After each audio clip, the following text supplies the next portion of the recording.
যুক্তরাষ্ট্র ইরানের সাম্প্রতিক সংঘাতের পর মার্কিন প্রেসিডেন্ট ডোনাল্ড ট্রাম্প দাবি করেছিলেন যুদ্ধ বন্ধে তেহরানি আলোচনায় বসার জন্য অনুরোধ জানিয়েছে।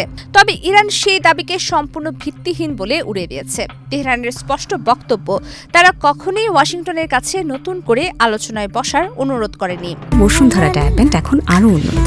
এই হট এয়ার থ্রো টপশিট দ্রুত শোষণ করে সোনামণিকে দেয় কোমল অনুভূতি। ইরানের পররাষ্ট্র মন্ত্রণালয়ের মুখপাত্র ইসমাইল বাঘাই জানিয়েছেন, বর্তমান পরিস্থিতি নিয়ে আলোচনা করতে কাতারের একজন মধ্যস্থতাকারী নিজ উদ্যোগে ইরান সফর করেছেন। তবে এটি যুক্তরাষ্ট্রের সঙ্গে নতুন আলোচনার কোনো উদ্যোগ নয়। মাশহাদে অনুষ্ঠিত বৈঠকে কাতারের প্রতিনিধিদের কাছে ইরান তার অবস্থান পরিষ্কারভাবে তুলে ধরেছে।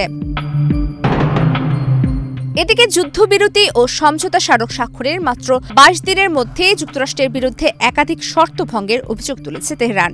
ইরানের দাবি, চুক্তি হওয়ার পরও ওয়াশিংটনের আচরণে কোনো পরিবর্তন আসেনি, বরং মার্কিন বাহিনী ইরানের দক্ষিণ উপকূলে নতুন করে সামরিক হামলা চালিয়েছে।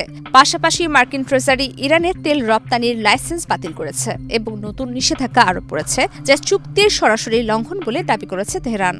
ইসমাইল বাঘাই বলেন, ইরানের নীতি একেবারেই পরিষ্কার, প্রতিশ্রুতির বিনিময়ে প্রতিশ্রুতি। যুক্তরাষ্ট্র যদি নিজেদের অঙ্গীকার বাস্তবায়ন না করে, তাহলে ইরানও কোনো শর্ত মানতে বাধ্য নয়। অন্যদিকে যুক্তরাষ্ট্র, যুক্তরাজ্য ও ফ্রান্সের অনুরোধে জাতিসংঘ নিরাপত্তা পরিষদে ইরানের পরমাণু কর্মসূচি নিয়ে একটি বৈঠক অনুষ্ঠিত হলেও তা কোনো সিদ্ধান্ত ছাড়াই শেষ হয়। ইরানের দাবি, এই বৈঠকের আইনি কার্যকারিতা অনেক আগেই শেষ হয়ে গেছে।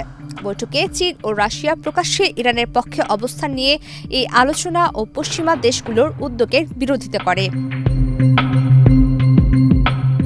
এদিকে যুক্তরাষ্ট্র ইসরায়েলের হামলায় ক্ষতিগ্রস্ত ইরানের পারমাণবিক স্থাপনাগুলো পরিদর্শনের জন্য আন্তর্জাতিক পরমাণু শক্তি সংস্থার পরিদর্শকদের প্রবেশের দাবিও সরাসরি প্রত্যাখ্যান করেছে তেহরান। ইরানের অভিযোগ, তাদের পারমাণবিক স্থাপনাগুলোতে হামলা চালানোর সময় আন্তর্জাতিক সংস্থাগুলো কোনো নিন্দা জানায়নি বা কার্যকর পদক্ষেপ নেয়নি। তাই এখন তাদের কোনো দাবি মানার প্রশ্নই ওঠে না। আঞ্চলিক নিরাপত্তা জোরদারের অংশ হিসেবে ইরান নতুন উদ্যোগও নিয়েছে। হরমুজ প্রণালীতে নিরাপদ নৌ চলাচল নিশ্চিত করা এবং সমঝোতা স্মারকের ৫ নম্বর অনুচ্ছেদ অনুযায়ী দ্বিপক্ষীয় আলোচনা এগিয়ে নিতে ওমান সফরে গিয়েছেন ইরানের পররাষ্ট্রমন্ত্রী আব্বাস আরাকচি। প্রমিতি কিবরে ইসলাম, বাংলাদেশ প্রতিদিন।